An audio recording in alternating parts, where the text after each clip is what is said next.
बिस्मिल्लाहिर्रहमानिर्रहीम। अस्सलाम वालेकुम। फोर्थ क्लास कैसे हैं स्टूडेंट्स? मैं उम्मीद करती हूँ सब ठीक होंगे। चलो बेटे उर्दू की बुक खोलें जी। हम पढ़ रहे थे सबक नंबर 5 गर्मी, जिसका उन्वान है। उसके हमने अल्फाज मायने भी कर लिए और तफ़हीम कर रहे थे। सवाल नंबर 1 और आज उसका हम दाल हिस्सा करेंगे। गर्मी के मौसम के 2 फ़ायदे बयान करें। और अगला है ये आपको गर्मी का मौसम कैसा लगता है। चले आए देखते हैं इनके जवाबात। गर्मी के मौसम के 2 फ़ायदे बयान करें। जवाब है इसका, गर्मी के मौसम में फसलें पक जाती। एक फ़ायदा तो ये है। दूसरा फ़ायदा क्या है?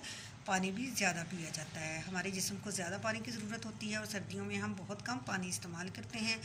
इसलिए ये गर्मी का मौसम, इसका फ़ायदा है कि हमें गर्मी ज़्यादा लगती है, हमें तपश महसूस होती है और हम पानी ज़्यादा पीते हैं।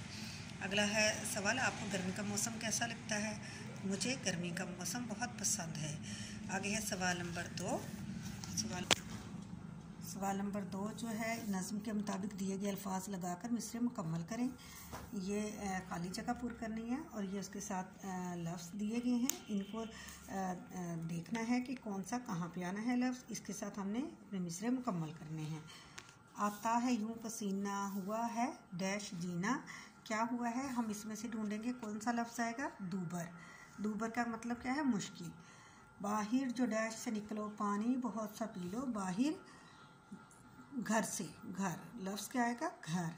आइसक्रीम खाओ डैश पियो पिलाओ। क्या पियो पिलाना चाहिए? पानी नहीं, क्या पीना पिलाना चाहिए? शरबत।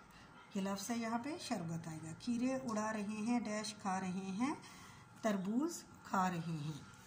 देती है गर्चे डैश पर है खुदा की रहमत। क्या देती है? ये जहमत देती है, लेकिन फिर भी ये क्या है? खुदा की रहमत। क्या? गर्मी। ठीक है बेटे, अल्लाह हाफिज़।